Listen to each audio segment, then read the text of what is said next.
beloved Boss Mike Cervera. Oh, good news na naman sa mga nagsasabi na fake news ako sa PhilHealth. Oh, eto, isa nating mga kababayan ang nagpatotoo. Pasok! Health, shout out sa inyo, PhilHealth. Grabe naman yung ginawa ninyo. Oh, Yung kapitbahay namin na may gallbladder, inoperahan po. oh, Nung lalabas na, nakita po yung bill oh, ng hospital. oh. Zero payment. Yes po, zero payment Oh, na. grabe mga kababayan, ganun na ngayon ang PhilHealth. Pagka kayo na ospital, zero payment na daw, sabi oh. Oh, Nakakabilib naman talaga ang PhilHealth na ito. So, yung mga nagsisigawan dyan, mga gumagawa ng fake news na wala daw budget, gaya po ng inuulit natin, hindi po binigyan ng subsidy. Pero ang PhilHealth po, sobra ang budget. Kaya hindi siya binigyan ng subsidy. So, ang ginawa pa ng PhilHealth, mas pinaganda pa. yan na nga yung sinasabi ko ate na hindi nila maintindihan. Kailangan pa nilang ma-ospital para maunawaan. Hindi naman natin hinihingi yan. Pero bro, kung ipahihintulot mo,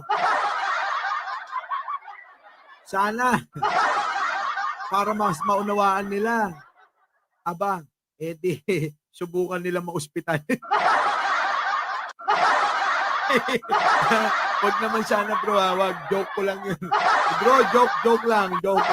Oh, wag nating ipanalangin ang kapahamakan ng ating mga minamahal na kababayan kahit na sila ay mga DDS pa na mahina at mahirap umunawa. So, yan na nga po, dahil tayo nakipagtsikahan sa ating mga kapitbahay kanina. So, nalaman natin, hindi totoo. Lumabas nga ako ni Nay, sabi niya na-release ba, discharge sa hospital. So, yun nga, zero payment. Mas pinaganda po ang PhilHealth Kita ngayon. nyo? So, doon sa mga gusto mag-iyak, Di ba sinasabi ko sa inyo yan? Na ang PhilHealth talaga mga kababayan, pinaganda palalo ni Pangulong Bongbong Marcos. O, nasa na si Shelo Magno? Walang niya ka, Shelo Magno. Nakaraan lang, dakdak ka ng dakdak. Bakit biglang tumahimik ka? Bakit? Kasi napahiya ka. Napahiya ho dyan si Sino? Si Shelo Magno. Ay bakit to? Isa pa, yung isa pang kasama niya na madaldal din. Na hindi naman yata mananalo. Ano? Diba? Oh, naniniwala kay Atty. Libayan, si Prof. Magno.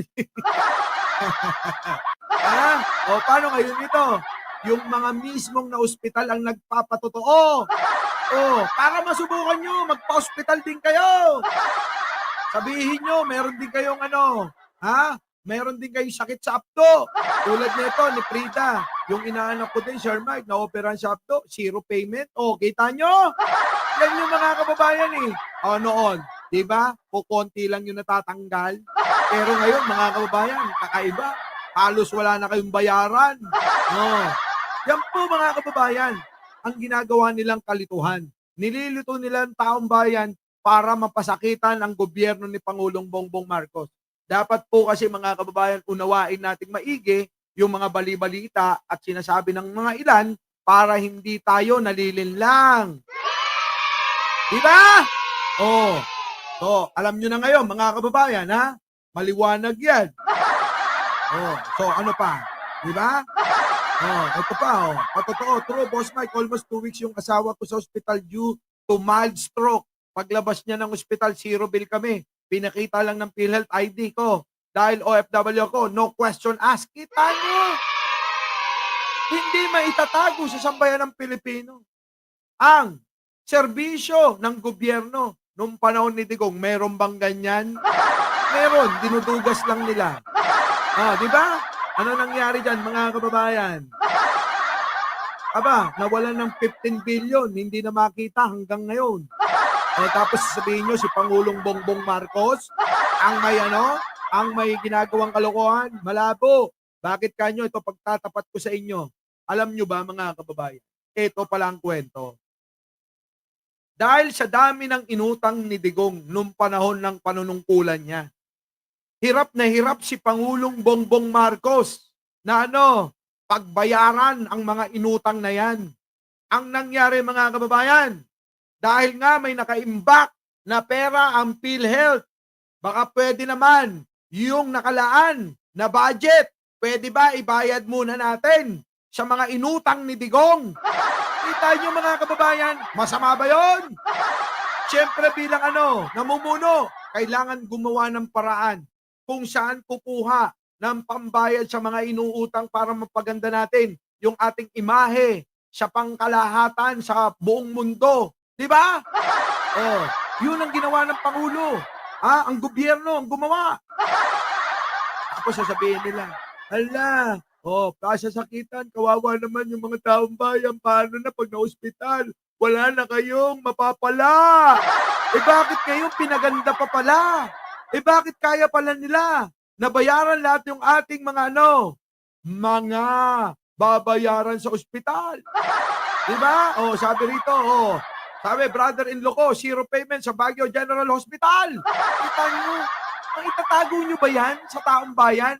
Ang taong bayan ang makakadama niyan. Kayo, Cielo Magno, at yung isang kasama mong unggoy din, puro lang yung bunganga ninyo. Papasikat kayo sa social media.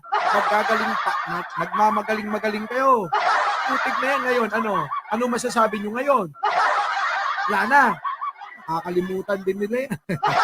Tandaan nyo yung mga tao na yan. Yung mga tao na yan, nanlilin lang.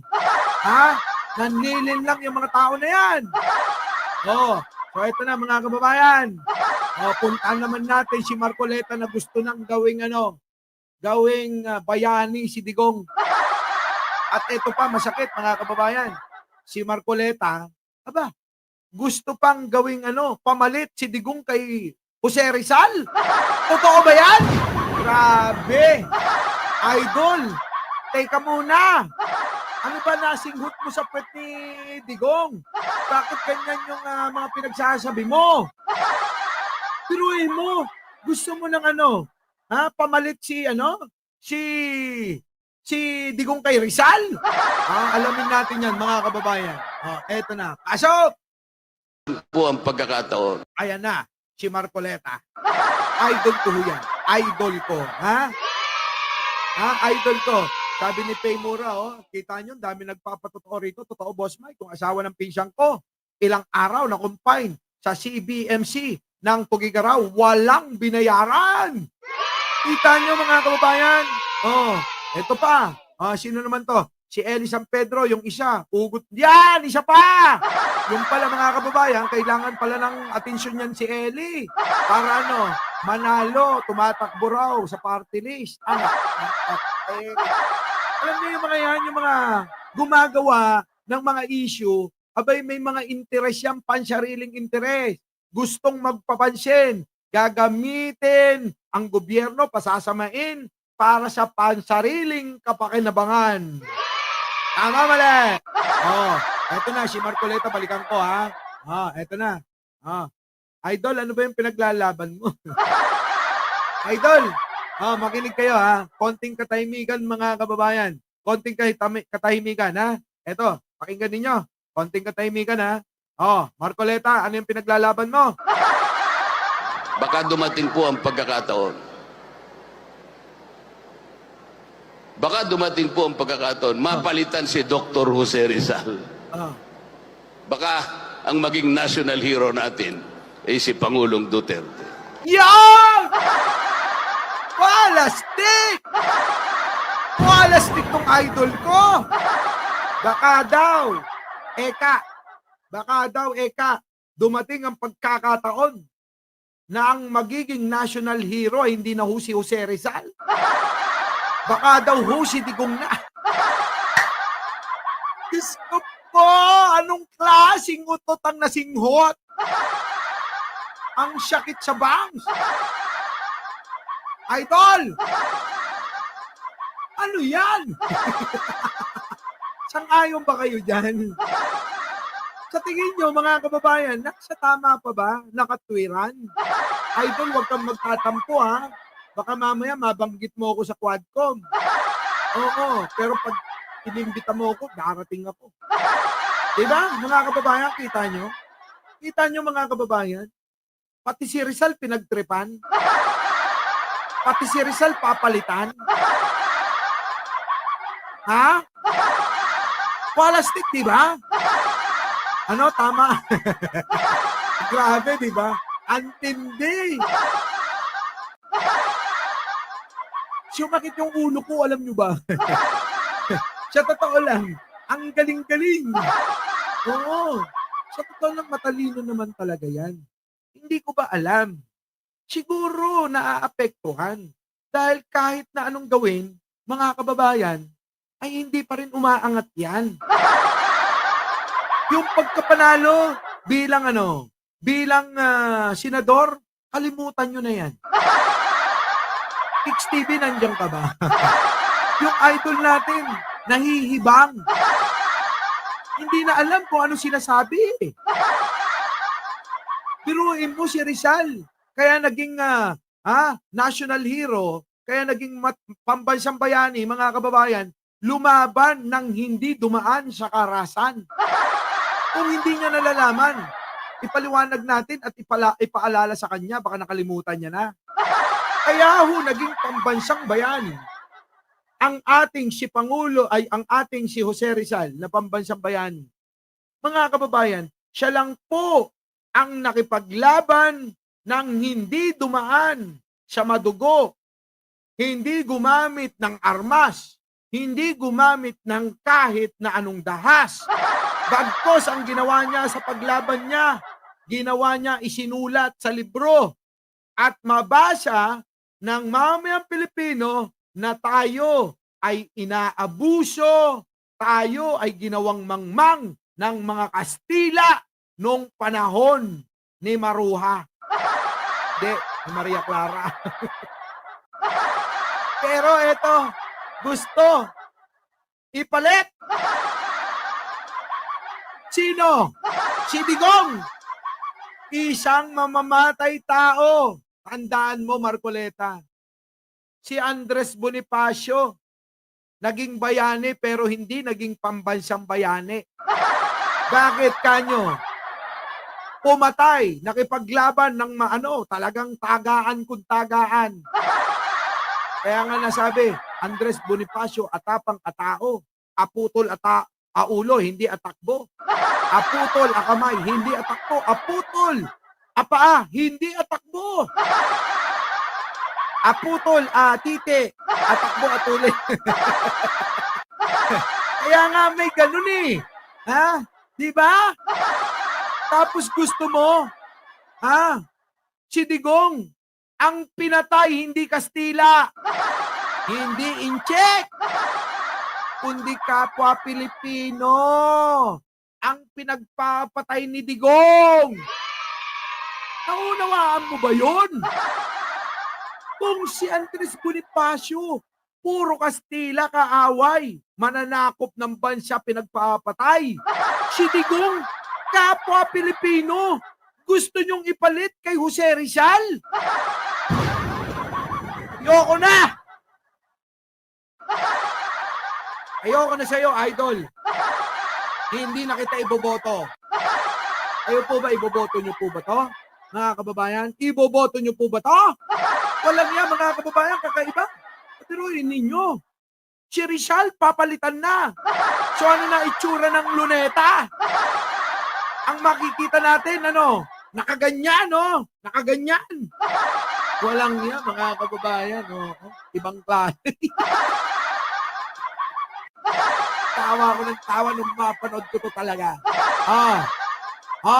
Ulitin natin para maliwanagan ng mga bagong dating. At sa mga DDS, idol nyo rin, Ibang klase, Payag ba kayo? Palitan na si Rizal? Pero nyo nananahimik na yung Rebulto? Inaabala pa neto? Idol, nananahimik si Jose Rizal sa luneta. Bakit inaabala mo pa? Hindi pa ba nagkasya na kayo ay nag-rally dyan sa harap niya? Totoo, mga kababayan. Sa harap ni Jose Rizal, nag-rally sila dyan. Hindi pa ba yun sapat? At kailangan, palitan nyo pa yung rebulto niya. Palastik naman, ibang klase. So ano na daw tawag? Ha? Dutae pa.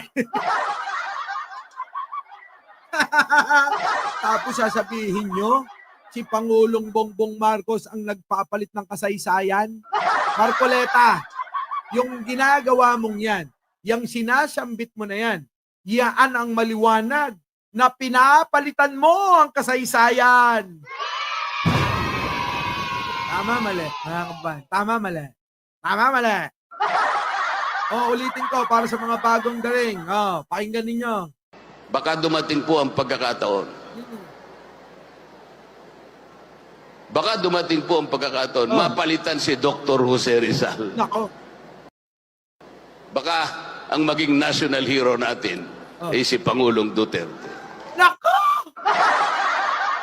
Ibang klase, marami pang pumalakpak ng ganon. Nako! Walang niya, mga kababayan. Ayoko na talaga sa earth. Ayoko na sa politika, mga kababayan. Ayoko na. Walang niya. Buhay na to, pati na nanahimik. Rebulto na nga lang, pinapalitan pa. Walang niya. Ay, kulang na lang gawin nilang santo yung hindi naniniwala sa Diyos. Marcoleta, bakit hindi na lang gawin, ganun ang gawin mo? Mga kapatid sa iglesia, pasensya na kayo. Pero tinututulan ko ito. Kung kayo hindi nyo tinututulan to, ewan ko na lang sa inyo. Ewan ko na lang. Diba?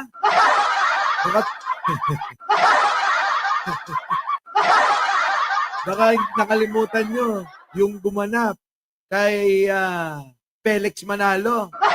Ay yun din yung gumaganap kay Jose Rizal. Sino? Si Dennis Trillo. Walang yan. Tapos ganun-ganun na lang.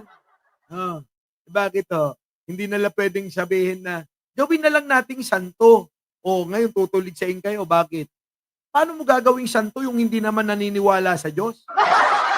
Paano mo gagawing santo yung minumura si Lord? Di ba, mga kababayan? Kaya malabo yan. Di ba? Sa mga hindi pa nakakapag-like, share, and subscribe dyan, baka naman, wag niyong ipagkakait yan.